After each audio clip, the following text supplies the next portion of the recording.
Actually what is your mission എന്ന് ചോദിച്ചു. നിങ്ങളുടെ സ്പിരിച്വാലിറ്റി എന്താണ്? Actually what is your mission എന്ന് ചോദിച്ചു. അപ്പോൾ ഞങ്ങളതിന് മറുപടി പറഞ്ഞത്, ഞങ്ങളുടെ സ്പിരിച്വാലിറ്റി എന്ന് പറയുന്നത് കുരിശിൻ്റെ ചുവട്ടിൽ നിന്ന് അമ്മയാണ്, എന്നുവെച്ചാൽ ഉടമ്പടി മാതാവാണ്. അവരാണ് ഉടമ്പടി മാതാവ്. ഇതാ കർത്താവിൻ്റെ ദാസി എന്ന് പറഞ്ഞുകൊണ്ട് ഏതറ്റം വരെ സ്വന്തം മകൻ്റെ കൊലച്ചോരയിൽ ചവിട്ടി നിന്നുകൊണ്ട് പോലും ദൈവത്തിൻ്റെ വചനം പാലിച്ച ആളാണ് ഉടമ്പടി മാതാവെന്ന് പറയുന്നത്. അതാണ് ഞങ്ങളുടെ ഐക്യം എന്ന് പറയുന്നത്. അപ്പോൾ പിതാവിന് ഭയങ്കര ഇഷ്ടപ്പെട്ടു.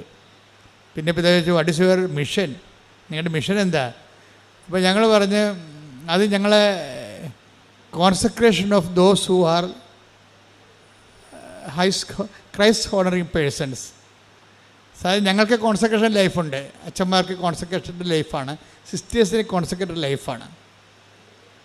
ഉടമ്പടിയിലേക്ക് വരുമ്പോൾ നമ്മൾ ദൈവത്തിൻ്റെ വചനത്തിൽ വേരൂന്നി സാക്ഷ്യപ്പെട്ട് ജീവിച്ചുകൊള്ളാവുന്ന ഓൾ ക്രൈസ്റ്റ് ഹോണറിങ് പേഴ്സൺസ് ആണ്, not Catholics, not only Catholics.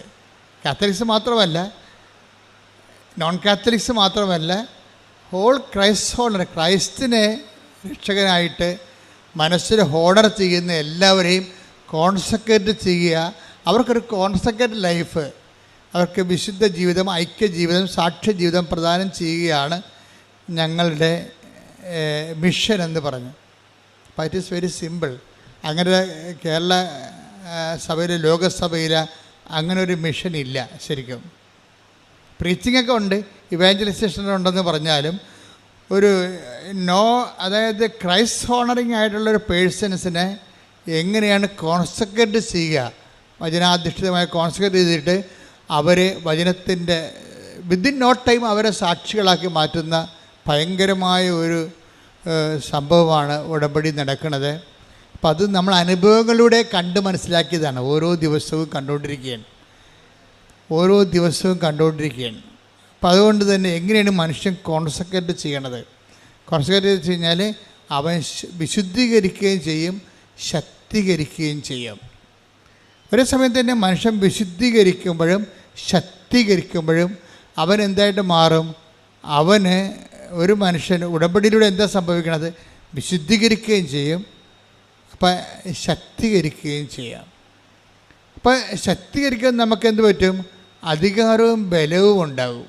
അധികാരവും ബലവും ബൈബിളിൽ ഈശോയ്ക്കുണ്ടായിരുന്ന ഒരു സംഭവമാണ് അധികാരവും ബലവും.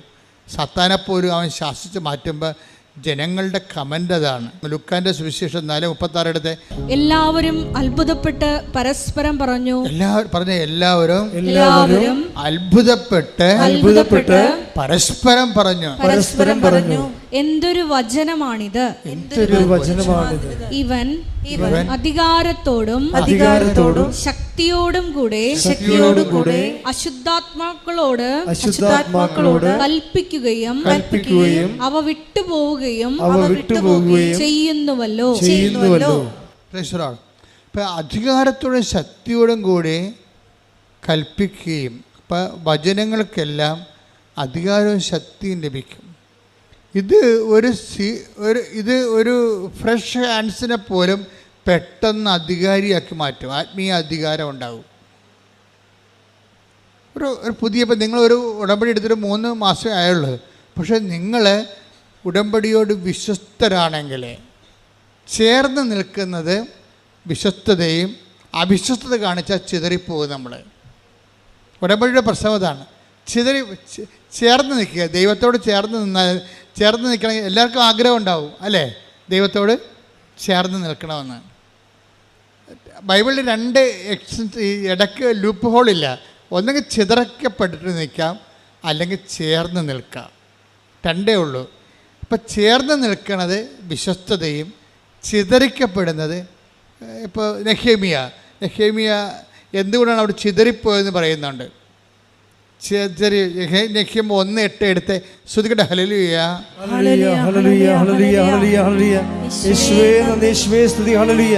നെഹെമിയ 1:8. അങ്ങയുടെ ദാസനായ മോശയോട് അങ്ങ് കൽപ്പിച്ച ഈ വാക്കുകൾ അനുസ്മരിക്കുക.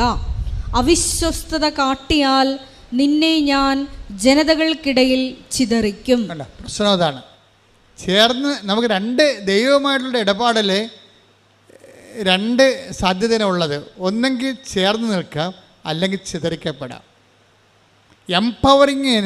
സ്പിരിച്വൽ എംപവറിങ്ങിന് എപ്പോഴും വരണത് ഈ കവനൻ്റൽ ബേസുള്ള എംപവറിങ് ആണ് താത്വികമായിട്ട് ഷാർപ്പായിരിക്കണത്. നമ്മളിങ്ങനെ അംബിഗസായിട്ട് എന്തെങ്കിലുമൊക്കെ കാട്ടിക്കൂട്ടിയിട്ട് അത് കാര്യമാണെന്ന് പറഞ്ഞുകൊണ്ട് നമ്മളിങ്ങനെ ഒരു തിട്ടമനുസരിച്ച് ലക്ക് അനുസരിച്ച് പോണതല്ലേ. അങ്ങനെയല്ല. ഇത് ഇവിടെ കവനൻ്റെ ഷാർപ്പ് ഷൂട്ടറാണ്. 2+2=4 എന്ന് വെച്ച് കഴിഞ്ഞാൽ അതൊരിക്കലും 3.99 ഒന്നുമല്ല, അത് 4 അത് തന്നെയായിരിക്കും. കവനൻ്റെ ഫോർമുലയുടെ ഒരു പ്രത്യേക കൃത്യത അതാണ്. അപ്പം നമ്മൾ കവനിൽ എന്താ ചെയ്യണത്, എങ്ങനെ ചേർന്ന് നിൽക്കാൻ പറ്റും. ഇപ്പം ഇന്നലെ മെർലിൻ ജോയി എന്നും പറഞ്ഞൊരു മോള്, ഈ ഉടമ്പടി യുവതയുടെ ആഘോഷമാണ്. ശരിക്കും യുവതയുടെ ആത്മീയ ആഘോഷം. അത് കൃപാസനത്തിൽ വന്ന് കാണേണ്ട കാഴ്ചയാണ്. എല്ലാവരും തന്നെ 10 പേര് സാക്ഷ്യം പറഞ്ഞാൽ 6 പേരും ഒരു 20 വയസ്സിനും 30 വയസ്സിനും ഇടയ്ക്കുള്ളതായിരിക്കും. അവർ ദൈവത്തെ മനസ്സിലാക്കുന്ന രീതികൾ കണ്ട ഞെട്ടിപ്പോവും. 60 വർഷം ക്രിസ്ത്യാനിറ്റി ജീവിച്ചിട്ട് കിട്ടാത്ത ഉൾക്കാഴ്ചയാണ് 20 വയസ്സുകാർ പറയണത് ഉടമ്പടിയിലൂടെ. ഇന്നലെ മെർലിൻ ജോയ് എന്ന് പറയുന്ന MSc-കാരത്തി പറഞ്ഞിരിക്കുന്നത്, അതായത് എന്തിനാണ് എന്നോട് ഉടമ്പടി എടുക്കുകയെന്ന് നിങ്ങളോട് ചോദിച്ചാൽ, അതാണ് ആൾക്കാരുടെ ഒരു ടീച്ചിങ് ഉണ്ടായ. ഇപ്പോൾ മെർലിൻ ജോയ് പറയണത്, എന്തിനാണ് ഞാൻ ഉടമ്പടി എടുക്കണതെന്ന് നിങ്ങൾ എന്നോട് ചോദിച്ചാൽ ഞാൻ പറയും തളരുമ്പോൾ ചേർന്ന് നിൽക്കാനാണെന്ന്. അയ്യോ, എന്നാ ഒരു വർത്തമാനാ.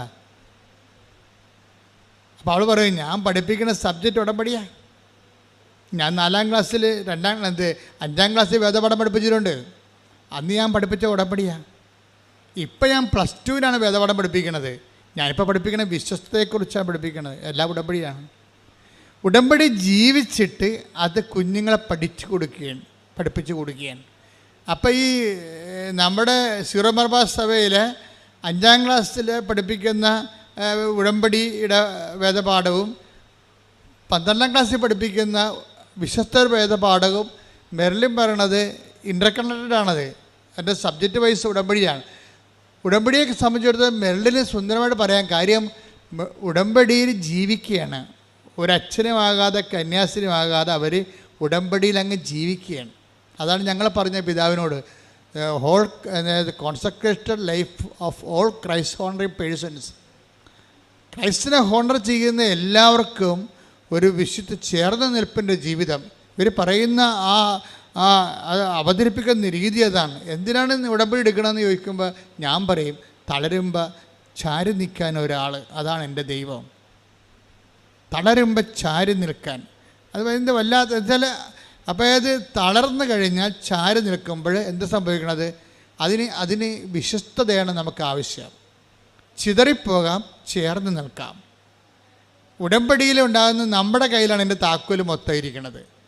നമ്മൾക്ക് അവിശ്വസ്തത കാണിച്ചപ്പോൾ നെഹേമ്യ 8 എന്താ പറയണത്, 1:8 എന്താ പറയണത്, നിങ്ങൾ ചിതറിപ്പോയി. കാരണം എന്താണ്, എന്നോട് നിങ്ങൾ ചേർന്ന് നിന്നില്ല, അവിശ്വസ്തത കാണിച്ചു. പ്രാർത്ഥിക്കുക, കർത്താവേ, ഉടമ്പടിയിലൂടെ അങ്ങയുടെ വചനത്തോട് അത് പാലിച്ചുകൊണ്ട് വിശ്വസ്തത കാട്ടി ചേർന്ന് നിന്നുകൊണ്ട് ബലം പ്രാപിക്കുവാൻ എന്നെ സഹായിക്കണമേ.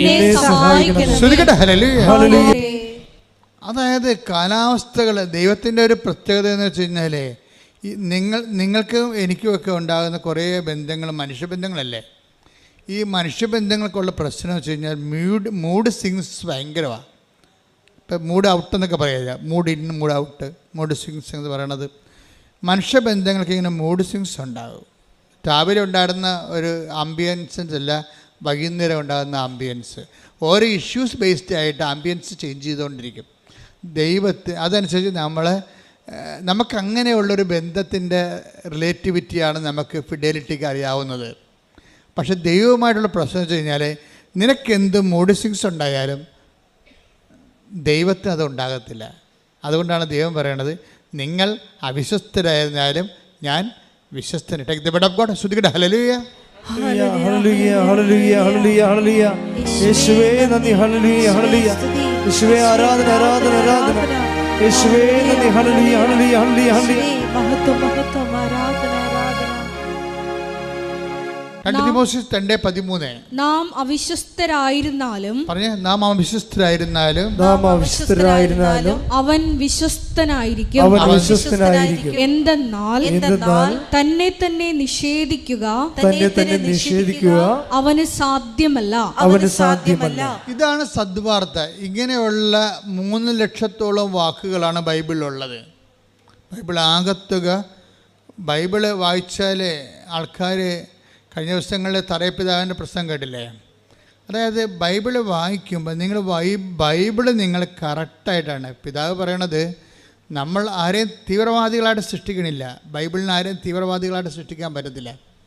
പക്ഷേ പ്രോബ്ലം വെച്ച് കഴിഞ്ഞാൽ വചനം കറക്റ്റായിട്ടാണ് നിങ്ങൾ വിശ്വസ്ത പാലിക്കുന്നതെങ്കിൽ നിങ്ങൾ തീഷ്ണമതികളാകും.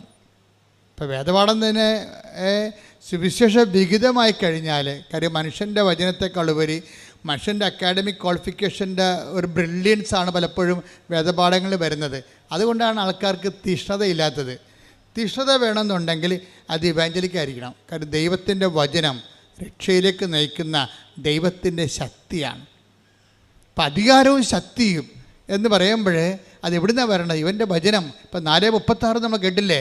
ഇവർ എന്തൊരു അധികാരമാണ്, ഇവർ എന്തൊരു ശക്തിയാണ്. അതെവിടുന്നാണ് വരണത്? അധികാരിയത എവിടുന്നാണ് വരണത്? അത് വരണത് ദൈവത്തിൻ്റെ വചനം ബൈ ഇറ്റ്സെൽഫ്. അത് പറയുന്നവരും പാലിക്കുന്നവരും എംപവർ ചെയ്തുകൊണ്ടിരിക്കും. അതാണ് റോമ 1:16. ദൈവവചനം രക്ഷയിലേക്ക് നയിക്കുന്ന ദൈവത്തിൻ്റെ ശക്തിയാണ്. പറഞ്ഞ് ദൈവവചനം രക്ഷയിലേക്ക് നയിക്കുന്ന ദൈവത്തിൻ്റെ ശക്തിയാണ്. അപ്പോൾ ലോകത്ത് പലതരം ശക്തിയുണ്ടല്ലേ? പാർട്ടിയുടെ ശക്തിയില്ലേ? ഇപ്പം പാർട്ടിയുടെ അകത്ത് തന്നെ ഇപ്പം കഴിഞ്ഞ ദിവസങ്ങളിലുള്ള വാർത്തകളെല്ലാം നോക്കിയാൽ തൊഴുത്തിൻ്റെ അകത്ത് തന്നെ കുത്തുന്നത് കാണിക്കാം, പാർട്ടിയുടെ അകത്ത് തന്നെ നയിക്കുന്നത് കാണാം. അപ്പോൾ അത് ശൈഥില്യം വരണതാണ്. എന്താ വരണത്? ഇങ്ങനെ സിസ്റ്റം എങ്ങനെയാണ്? ഈ സോഷ്യൽ സിസ്റ്റത്തെക്കുറിച്ചൊക്കെ ഉള്ള ഇത് തുടങ്ങിയ ആൾക്കാർ തന്നെ പറഞ്ഞത് എന്താണ്? It's a failure built in to the സിസ്റ്റമാണ്. സിസ്റ്റത്തിൽ തന്നെ ഫെയിലിയർ ഉണ്ടാകും. അത് കുറച്ച് കഴിയുമ്പോൾ, ഒരു ടൈം കഴിയുമ്പോൾ അകത്തുള്ള ഫെയിലിയർ പുറത്തേക്ക് വരും. അപ്പോൾ ഇങ്ങനെ സിസ്റ്റം ഡിസറഗുലേറ്റഡ് ആയി പോണതല്ലോ അങ്ങനെയാണ്. അപ്പം അതുകൊണ്ട് അതുപോലെ സ്വാഭാവികമായിട്ട് കാലത്തിൻ്റെ ഒരു രീതിയിലൊരു സെക്കൻഡ് കമ്മിങ് ഇങ്ങനെ വരും. എല്ലാ സിസ്റ്റത്തിനും ഒരു സെക്കൻഡ് കമ്മിങ് ഉണ്ടാവും. അകത്ത് തന്നെ ശൈഥില്യം ആരംഭിക്കും. സഭയ്ക്കും ഈ പ്രിൻസിപ്പിൾ ബാധകമാണ്. നമ്മൾ ശ്രദ്ധിച്ചില്ലെങ്കിൽ ശൈഥില്യം ആരംഭിക്കും. വിശ്വാസത്തിനും ഈ പ്രിൻസിപ്പിൾ ബാധകമാണ്. ശൈഥില്യം അകത്തുനിന്ന് തന്നെ ഉണ്ടാകും. ഫെയിലിയർ എന്ന് പറഞ്ഞ സംഭവം ഇതിൻ്റെ ഉള്ളിൽ തന്നെ ഉണ്ട്. ഇവനെ അടക്കി ഒതുക്കി നിർത്തിക്കൊണ്ട് ദൈവത്തോട് ചേർന്ന് നിന്ന് വിശ്വസ്ത പാലിച്ച് പോകാനുള്ള ഒരു കഴിവ് കൂടിയാണ് ആധ്യാത്മികത എന്ന് പറയുന്നത്. ശ്രുതികട്ടെ ഹല്ലേലൂയ. ഈ ചേർന്ന് നിൽക്കുന്ന വിശ്വസ്തയുടെ ഭാഗമായിട്ടാണ് എന്ത് കൊണ്ടാണ് ഈ അഡ്ഹേസീവ് പവർ, ചേർന്ന് നിൽക്കുക, ഒട്ടി നിൽക്കുക. അല്ല, അഡ്ഹേസീവ് പവർ എന്താണ് ശരിക്കും പറഞ്ഞാൽ? അത് ദൈവസ്നേഹമാണ് ശരിക്കും. ഉടമ്പടി ഉള്ള ആൾക്കാർക്ക്, ചില ആൾക്കാർക്ക് ഇങ്ങനെ ശൈഥില്യം സംഭവിക്കുന്നതിൻ്റെ കാരണം വിഷയസ്നേഹമാണ്, അല്ലെങ്കിൽ വസ്തുസ്നേഹമാണ്. ഉടമ്പടി അതിൽ വർക്കൗട്ട് ചെയ്യത്തില്ല. നിങ്ങളുടെ IELTS, നിങ്ങളുടെ PR, നിങ്ങളുടെ കാനഡ, നിങ്ങളുടെ പെൻഷൻ, നിങ്ങളുടെ വസ്തു വിൽപ്പന, അതിനാണ് നിങ്ങൾക്ക് ഇമ്പോർട്ടൻസ് എന്നുണ്ടെങ്കിൽ ആ വസ്തു സ്നേഹമെന്ന് പറയും. അവിടെ വ്യക്തിസ്നേഹമില്ല. നിങ്ങൾ ഈ മരണം വരെ ഈ ഉടമ്പടിയുടെ കാലമെല്ലാം ആൾക്കാർ വസ്തുസ്നേഹത്തിലാണ് ജീവിക്കുന്നത്. അതുകൊണ്ടാണ് ഇത് വർക്കൗട്ട് ചെയ്യാത്തത്. അതിനകത്ത് വ്യക്തിസ്നേഹം വരണം ശരിക്കും പറഞ്ഞാൽ. അപ്പോൾ ഈ ചേർന്ന് നിൽക്കുക, ചിതറി നിൽക്കുക എന്ന് പറയുമ്പോൾ ഒന്ന് ചേർന്ന് നിൽക്കുന്നത് വിശ്വസ്തത, ചിതറി നിൽക്കുന്നത് അവിശ്വസ്തത എന്ന് പറയും. അപ്പോൾ ചേർന്ന് നിൽക്കുന്ന അഡ്ഹേസീവ് പവർ എന്താണ്? അത് വ്യക്തിസ്നേഹമാണ്. ആരോട്?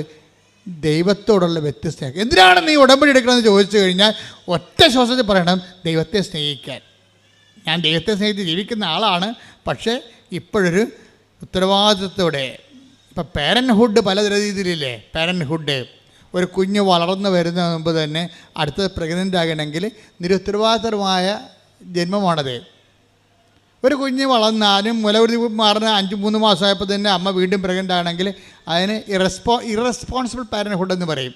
എന്ന് വെച്ച് കഴിഞ്ഞാൽ ആ മുലകുടി മാറാത്ത കുഞ്ഞിനെ കെയർ ചെയ്യാതെയാണ് വീണ്ടും മാതാപിതാക്കന്മാർ വീണ്ടും അടുത്ത കുഞ്ഞിന് ജന്മം കൊടുക്കണമെങ്കിൽ എങ്കിൽ പുറത്തുള്ള ആൾക്കാർ അതിനെ പറയണത് ഇറസ്പോൺസിബിൾ പാരൻറ്ഹുഡ് എന്ന് പറയും. ആ കുഞ്ഞിന് മുലകുടി മാറി അതിന് 2 കൊല്ലമൊക്കെ മുലകുടി കുടിച്ച് അത് തന്നെ നിൽക്കാൻ കഴിയുമ്പോൾ അടുത്ത കുഞ്ഞായ റെസ്പോൺസിബിൾ പാരൻറ്ഹുഡ് എന്ന് പറയും. അപ്പോൾ ഇത് നമ്മൾ ബോധപൂർവ്വം തന്നെ അപ്പം നമ്മളിതിന് ഈ ഉടമ്പടിയിൽ നമ്മളെല്ലാവരും ദൈവത്തെ സ്നേഹിക്കുന്നവരാണ്. പക്ഷേ റെസ്പോൺസിബിൾ ലൈഫാണോ അറിയത്തില്ല നമ്മളിങ്ങനെ. അപ്പോൾ റെസ്പോൺസിബിൾ ലൈഫ് എന്ന് പറയുന്ന ഒരു സംഭവം ഉടമ്പടി നിങ്ങളെ ഉത്തരവാദിത്തമുള്ള ദൈവസ്നേഹത്തിലേക്ക് കൊണ്ടുവരും. എല്ലാവരും ദൈവം സ്നേഹിക്കുന്നവരാണ്, ദൈവത്തെ സ്നേഹിക്കുന്നവരാണ്. ഉടമ്പടി നിങ്ങളെ ഉത്തരവാദിത്തമുള്ള ദൈവസ്നേഹത്തിലേക്ക് കൊണ്ടുവരും. ഒന്ന് പ്രാർത്ഥിച്ച് കർത്താവായ ദൈവമേ, ഉടമ്പടിയിലൂടെ ഉത്തരവാദിത്തമുള്ള ദൈവസ്നേഹത്തിലേക്ക് ഞങ്ങളെ ചേർത്ത് നിർത്തിയതിന് നന്ദി പറയുന്നു. ശ്രദ്ധിക്കട്ടെ.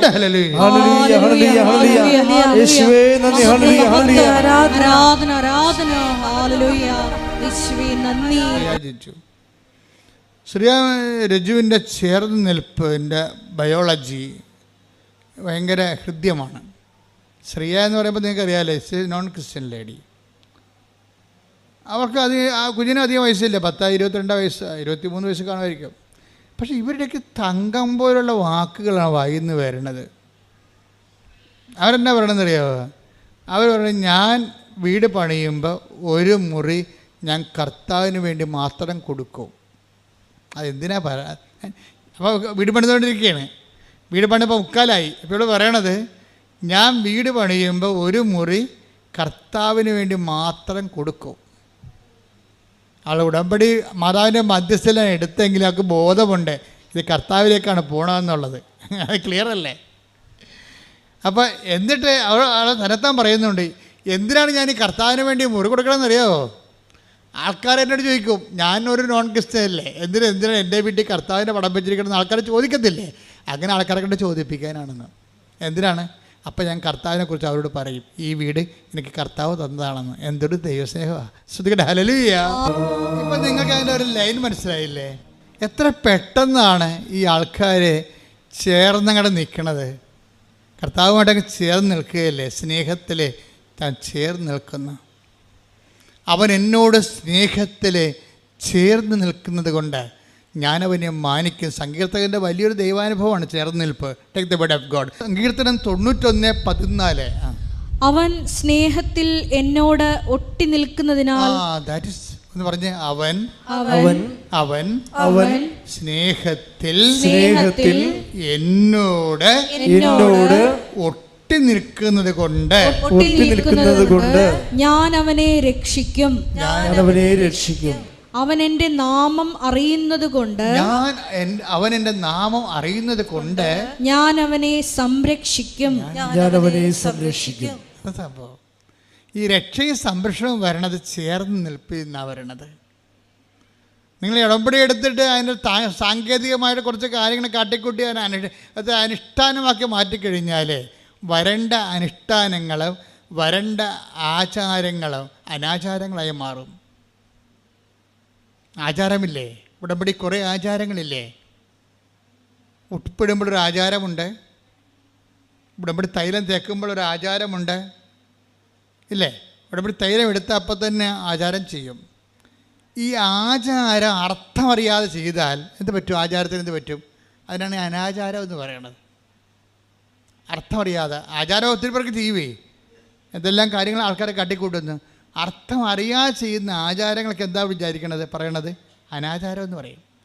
ഉടമ്പടി പല ആൾക്കാരും അനാചാരമായിട്ടാണ് ചെയ്യണത്. എന്ന് വെച്ച് കഴിഞ്ഞാൽ അതെന്താണ് ചെയ്യണമെന്ന് അവർക്ക് ബോധമില്ല.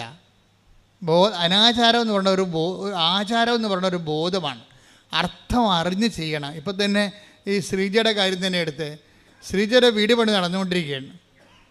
കുടിക്കാനും വെള്ളമില്ല, തേപ്പിനും വെള്ളമില്ല. കുടിക്കാനും വെള്ളമില്ല അവിടെ. കാര്യം വെള്ളം ഇങ്ങനെ കലങ്ങിയ വെള്ളമാണ്. അത് നമുക്ക് ഒരു 10 ബക്കറ്റ് കിട്ടുമ്പോൾ കിണർ പറ്റിപ്പോവും. 10 ബക്കറ്റ് വെള്ളം കിടക്കുമ്പോൾ കിണർ പറ്റിപ്പോവും, കുടിക്കാനും പറ്റണില്ല.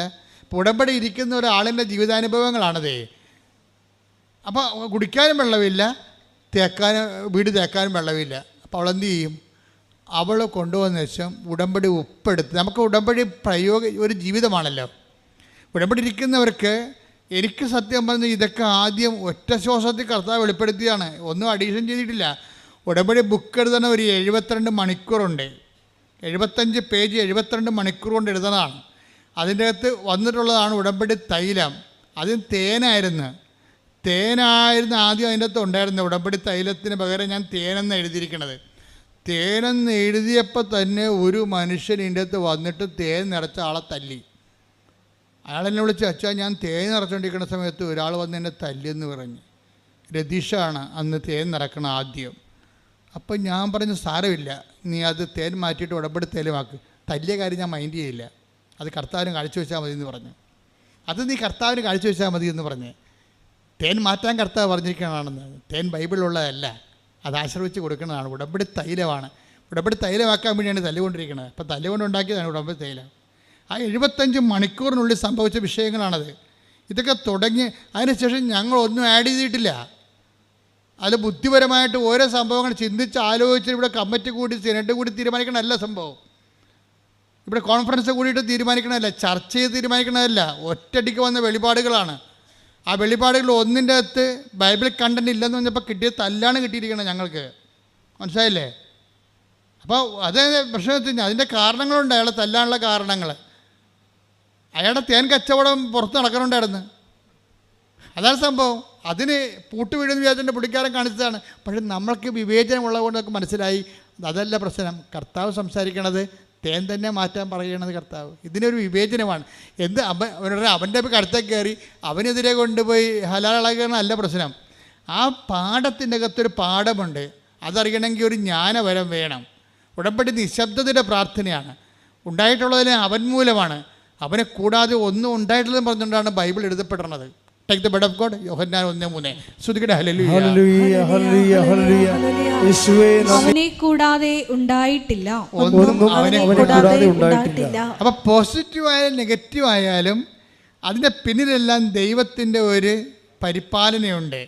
ഇത് വിവേചിച്ച് മനസ്സിലാക്കേണ്ടത്. ഇത് വിവേചിച്ച് മനസ്സിലാക്കിയില്ലെങ്കിൽ നമ്മൾ ഒരു ഒരു ലോകത്താന്മാരായി പോകും. എല്ലാം മാനുഷികമായിട്ട് എടുക്കും, എന്നിട്ട് മുറിവേക്കും, എന്നിട്ട് അതിനനുസരിച്ച് നമ്മൾ പെരുമാറും. അപ്പം ജഡിക അരൂപിയാണ് നമ്മൾ പ്രവർത്തിക്കുന്നത്. ജഡാരൂപിയാണ്. ഒരു മനുഷ്യനിൽ 3 അരൂപിയാണ് പ്രവർത്തിക്കുന്നത് സാധാരണ. ഒന്ന് ജഡാരൂപി, ഒന്ന് ലോകാരൂപി, ഒന്ന് ദൈവാരൂപി. നമ്മളിതിൻ്റെ ഈ പ്രൊപ്പോർഷൻ ഉണ്ട് ഇതിൻ്റെ അകത്ത്. ജഡിക മനുഷ്യൻ എന്ന് പറയും, ബൈബിൾ പറയും. അപ്പം അവന് 10% ജഡാരൂപി ആയിരിക്കും. അപ്പം ജഡിക മനുഷ്യന് വെളിപാടുകൾ പോഷത്വമാണെന്ന് പറയുന്നുണ്ട് ബൈബിള്. ജഡിക മനുഷ്യന് ദൈവികമായ കാര്യങ്ങൾ പോഷത്വമാണ്. അപ്പം അവനോട് കർത്താവ് പറയും, നിങ്ങളുടെ മുത്തുകൾ പന്നികളുടെ മുമ്പിൽ കൊണ്ട് വെതറിയിട്ട് കാര്യമില്ലെന്ന് പറയും. അതാണ് കാരണം ജഡിക മനുഷ്യൻ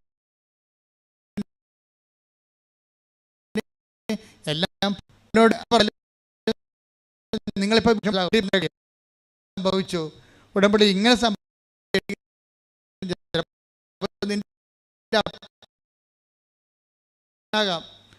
അതൊക്കെ പെട്ടെന്ന് നമുക്ക് മനസ്സിലാകും പെട്ടെന്ന്. പക്ഷെ ജഡിക മനുഷ്യൻ നീ കൈവിട്ട് കളയരുത്. ഈ ജഡിക മനുഷ്യൻ്റെ എവിടെയെങ്കിലും ഒരു കനൽ കാണും. അവന് നീ എപ്പോഴും ഇങ്ങനെ ആത്മഭാരത്തോടെ പിന്തുടരണം. അത് നിൻ്റെ ഭർത്താവായിരിക്കാം, ഇപ്പം നിന്നെ അംഗീകരിക്കണില്ല, അത് നിൻ്റെ ഭാര്യയായിരിക്കാം, അല്ലെങ്കിൽ എൻ്റെ മരുമകളായിരിക്കാം. അവൾ നിന്നെ എതിർക്കുന്നുണ്ട് ഉടമ്പെടുക്കുന്നതിൽ. കാരണം എന്താ കഴിഞ്ഞാൽ അവളെ നാത്തുവിനോട് അവൾക്ക് ഭയങ്കര വെറുപ്പാണ്. നാത്തുവിനോടുള്ള വെറുപ്പ് അവളെടുക്കുന്ന ഉടമ്പടിയോടും കൂടി കൊടുക്കും. എല്ലാ കാര്യങ്ങൾക്കും ഇത് അട്രിബ്യൂട്ട് ചെയ്യും, ആ വെറുപ്പ് അട്രിബ്യൂട്ട് ചെയ്യും, ചെയ്യും ഇങ്ങനെ.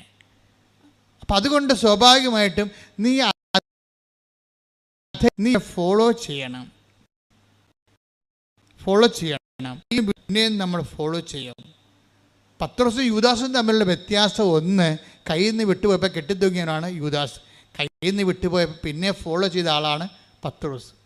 രണ്ടിൻ്റെയും കണ്ട, രണ്ടും ശിഷ്യന്മാരാണ്. രണ്ടിൻ്റെയും കയ്യിൽ നിന്ന് വിട്ടുപോയി.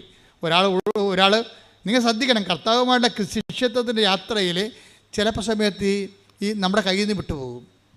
കയ്യിൽ നിന്ന് വിട്ടുപോയി കഴിഞ്ഞാലും യൂദാസ് ഉടനെ നിരാശപ്പെട്ട് കെട്ടിത്തൂങ്ങും. തിരിച്ചു വരവ് സാധ്യമല്ലെന്ന് മനസ്സിലാകും. കാര്യം അവനുള്ളിൽ ദൈവസ്നേഹമില്ല. ദൈവസ്നേഹമില്ലെങ്കിൽ നീ തിരിച്ചു വരാൻ പാടായിരിക്കും. അവനെക്കുറിച്ച് കർത്താവ് പറയണത് പാഴ് ജന്മമായി പോയത്. ദൈവസ്നേഹം ഇല്ലെങ്കിൽ ഒരു വ്യക്തി എന്താ, അവൻ ജനിക്കാതിരുന്നെങ്കിൽ എന്നല്ലേ പറയണത് അല്ലേ? യൂദാസിനെക്കുറിച്ച് കർത്താവിൻ്റെ റിപ്പോർട്ട് എന്താ, അവൻ ജനിക്കാതിരുന്നെങ്കിൽ എന്ന് വെച്ച് കഴിഞ്ഞാൽ പാഴ് ജന്മമായിപ്പോയി. ദൈവസ്നേഹമുള്ള പത്രോസ് എന്ത് പറ്റിയാണ്, പുള്ളിക്കാരൻ തള്ളി പറഞ്ഞതാണ് ഇല്ലേ? തള്ളി പറഞ്ഞിട്ടും പിന്നെയും പുള്ളി കർത്താവിനെ അകലെ നിന്ന് take the word of God അകലെ നിന്ന് അനുഗമിച്ചു. ശ്രുതികട ഹല്ലേലൂയ ഹല്ലേലൂയ ഹല്ലേലൂയ ഹല്ലേലൂയ. യേശുവേ ആരാധന ആരാധന ആരാധന.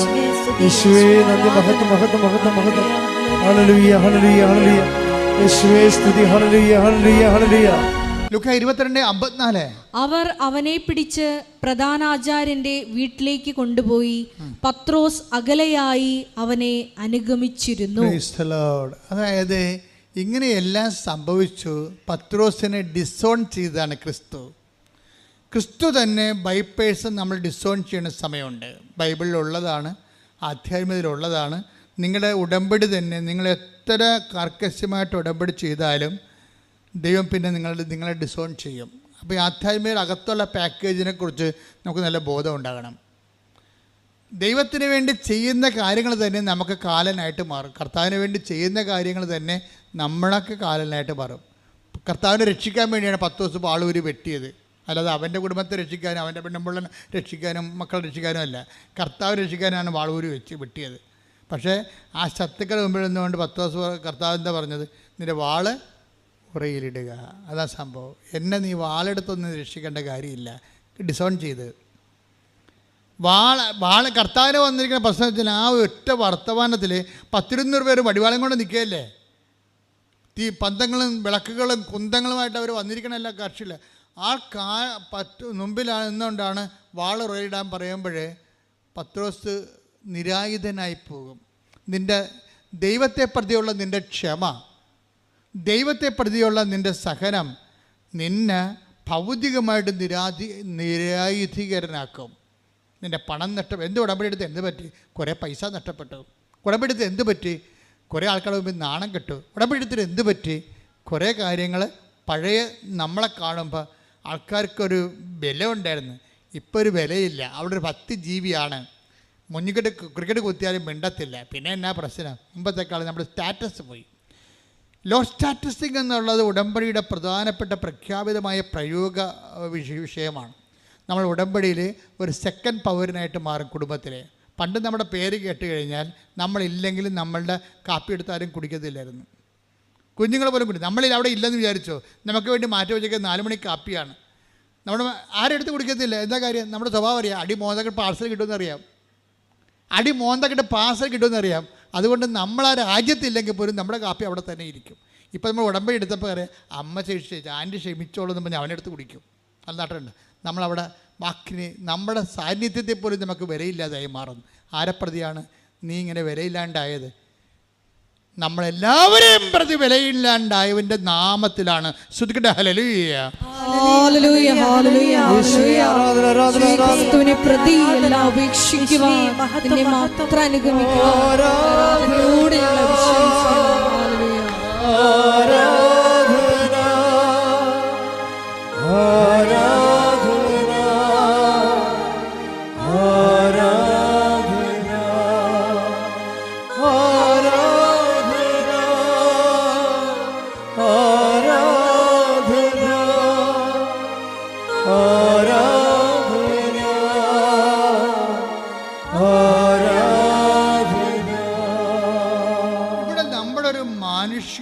ശക്തിയുണ്ട്, മാനുഷികമായ ഒരു സ്റ്റാറ്റസ് ഉണ്ട്. ഉടമ്പടിയിൽ ഇതാണ് നമ്മൾ ഉരിഞ്ഞു മാറ്റപ്പെടുന്നത്. കർത്താവിൻ്റെ വസ്ത്രങ്ങളൊക്കെ ഉരിഞ്ഞു മാറ്റില്ലേ അവർ? ആ സ്റ്റാറ്റസ് അവർ ചേഞ്ച് ചെയ്യണമാണ്. കർത്താവിൻ്റെ വസ്ത്രങ്ങളൊക്കെ അവർ ഉരിഞ്ഞു മാറ്റിയായിരുന്നു.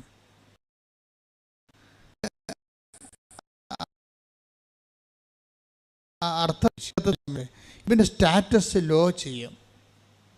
ഒരു പിതാവുമില്ല, ഒരു മാതാവുമില്ല, ആരുമില്ല. ഒറ്റക്ക് തല്ല്, തുണ കെട്ടി ഒറ്റക്ക് തല്ലുകൊള്ളുന്ന യേശു ഒരു പവർ ആകണമെന്ന് പറഞ്ഞ് തല്ലുകൊള്ളുന്ന യേശു, കെട്ടി യേശു എന്നൊക്കെ പറയും.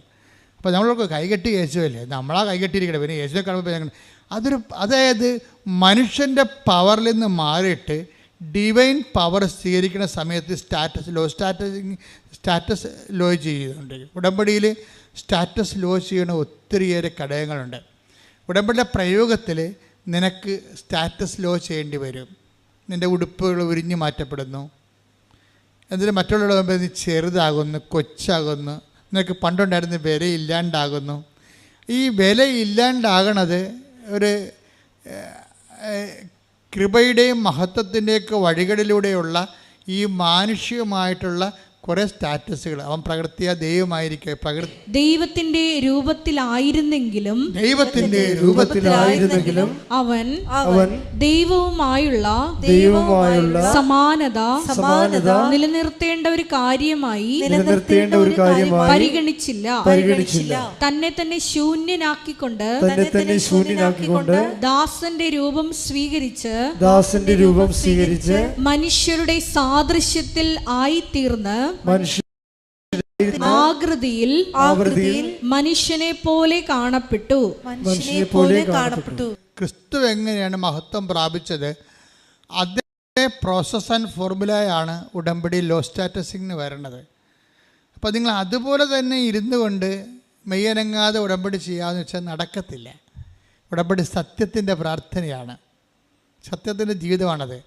അതിങ്ങനെ ലോ സ്റ്റാറ്റസ് ചെയ്തുകൊണ്ടിരിക്കും. നമ്മൾ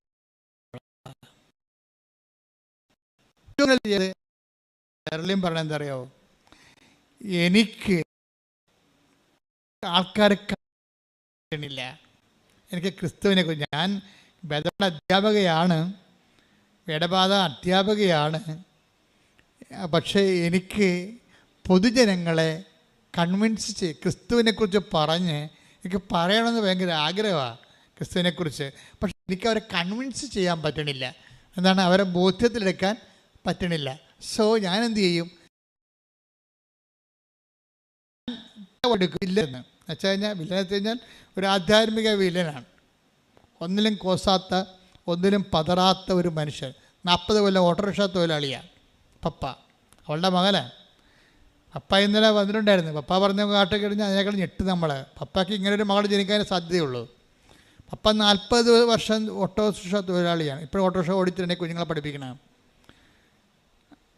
അവിടെ വീട്ടിൽ പപ്പ പറയണത്, ഞാൻ ഓട്ടോ ഓടിക്ക് രാവിലെ വരുമ്പോൾ ഞാൻ വഴിവെക്കൽ എപ്പോഴും ഒരു അമ്മ ഇരിക്കണ കാണും. അപ്പം ഞാൻ ഉച്ചക്ക് ചോറ് കെട്ടുമ്പോൾ ഞാൻ ഒരു ചോറ് കൂടി കെട്ടിയെടുക്കും. എന്തിനാണ്? 12 മണിയാകുമ്പോൾ 12:30 ആകുമ്പോൾ ഞാൻ അമ്മച്ചിട്ട്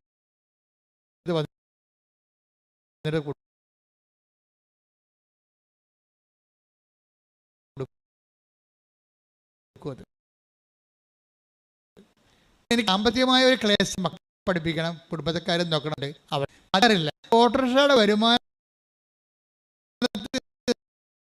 കൊണ്ട് ഒരു കൊല്ലത്തോലുമാണ്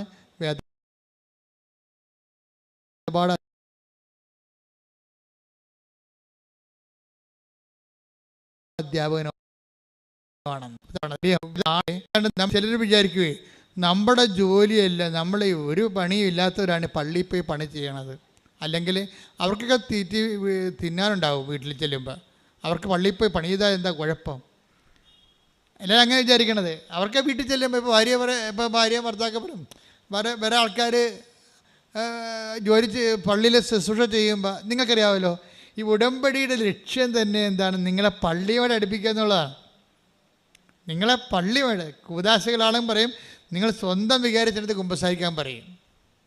എന്താ കാര്യം? എവിടെ നിന്നാണ് സാക്രമെൻ്റ് നിങ്ങൾ സ്വീകരിച്ചത്? ദൈവം നിങ്ങളെ എവിടെ നിന്നാണ് നിങ്ങൾ കൂദാശ സ്വീകരിച്ചത്? ആ കൂദാശയുടെ ഉറവിടങ്ങളിലേക്ക് സഭയെ തിരിച്ചു കൊണ്ടുപോകണം. ലോകത്തുണ്ടായിട്ടുള്ള എല്ലാ പ്രസ്ഥാനങ്ങളും, ഇപ്പോൾ ടെസ്റ്റ്, അതുപോലെ തന്നെ കരിസ്മാറ്റിക് മൂവ്മെൻറ്റ്, അവരൊരു ഗ്രൂപ്പ്, ഒരു പിയർ ഗ്രൂപ്പ് ഉണ്ടാക്കും അവർ. അത് പിന്നെ ഇടവകയിൽ പ്രഷർ ഗ്രൂപ്പായിട്ട് മാറും.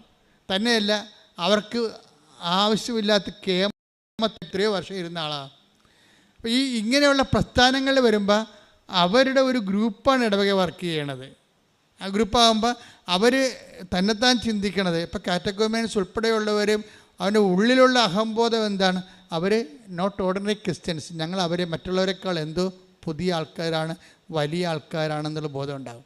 ഞാൻ ഈ ഗ്രൂപ്പുകളൊക്കെ ഒന്നും വിമർശിക്കുകയല്ല, ഇന്നത്തെ ഉള്ള ആൾക്കാർ സ്വയം വിമർശിക്കാൻ വേണ്ടി ഞാൻ പറയണതാണ്. അതായത് എപ്പോഴും നമ്മൾ ചെയ്യേണ്ട കാര്യം വെച്ച് കഴിഞ്ഞാൽ, സഭയുടെ അകത്ത് നിന്നുകൊണ്ട് മറ്റൊരു സഭ ഉണ്ടാക്കരുത്. സഭയുടെ കൂടെ നിന്നുകൊണ്ട് സഭയെ ബലപ്പെടുത്തി കഴിഞ്ഞാൽ, ഉടമ്പടിയുടെ ഗുണം അതാണ്. കാര്യം സഭയെ ബലപ്പെടുത്തും. അതിപ്പോൾ ഒരു നോൺ ക്രിസ്ത്യൻ ആണെങ്കിൽ പോലും കർത്താവിൻ്റെ ആലയത്തിലേക്ക് ഒന്ന് എത്തി നോക്കാൻ അവന് തോന്നും. 10 മിനിറ്റ് അവിടെ കർത്താവിൻ്റെ കൂടെ ഇരിക്കാൻ തോന്നും. അപ്പോൾ സഭയിലേക്ക് ഐക്യപ്പെടുത്തുകയാണ്. ആരെയും മതം മാറ്റുന്നില്ല. പക്ഷേ എന്താ ചെയ്യണത്, അവരുടെ മനസ്സ് മാറ്റി അവരുടെ സങ്കടങ്ങളിൽ അവരെ ചാരി നിൽക്കാൻ അവർക്ക് ബലമുള്ള തൂണ് കൊടുക്കുന്നുണ്ട്. അതാണ് ഉടമ്പടി. അതാണ് മെർലിൻ പറഞ്ഞത്, എനിക്ക് തളരുമ്പോൾ ചാരി നിൽക്കാൻ ഒരു തൂണാണ് ഉടമ്പടി എന്ന്. അതാണ് ഉദ്ദേശിക്കുന്നത്. തളർച്ച എല്ലാവർക്കും ഏത് സമയത്തും വരാം, പക്ഷേ ചാരി നിൽക്കാൻ. ഇപ്പോൾ ഈ ഓട്ടോറിക്ഷ തൊഴിലാളിയാണ്, 40 കൊല്ലം ഓട്ടോറിക്ഷ ഓടിച്ചിട്ടാണ് ഈ കുടുംബം പോറ്റണത്. കുഞ്ഞുങ്ങളൊക്കെ വളർത്തിയത്, ഈ പ്രായമായ അമ്മയെ നോക്കണം, എല്ലാം അങ്ങനെയാണ്. അതിൻ്റെ ഇടയ്ക്ക് കൂടി അദ്ദേഹം ഉടമ്പടി ജീവിക്കുകയാണ്. അതുകൊണ്ട് പപ്പ പണ്ട് ഉടമ്പടി എടുത്ത സമയത്ത്, പപ്പ ഇപ്പോഴും ഉടമ്പടിയിലാണ്, പപ്പയുടെ ഉടമ്പടിയുടെ പത്രം ഞാനാണ് പപ്പയും കൂടെ കൊണ്ട് കൊടുത്തുകൊണ്ടിരുന്നതെന്ന്. അപ്പനും മകളും കൂടിയാണ് പത്രം കൊടുക്കാൻ പോണത്. ഇപ്പോഴത്തെ ഈശോ പറഞ്ഞായിരുന്നു എൻ്റെ അടുക്ക 2-3 കൊല്ലം മുമ്പ്.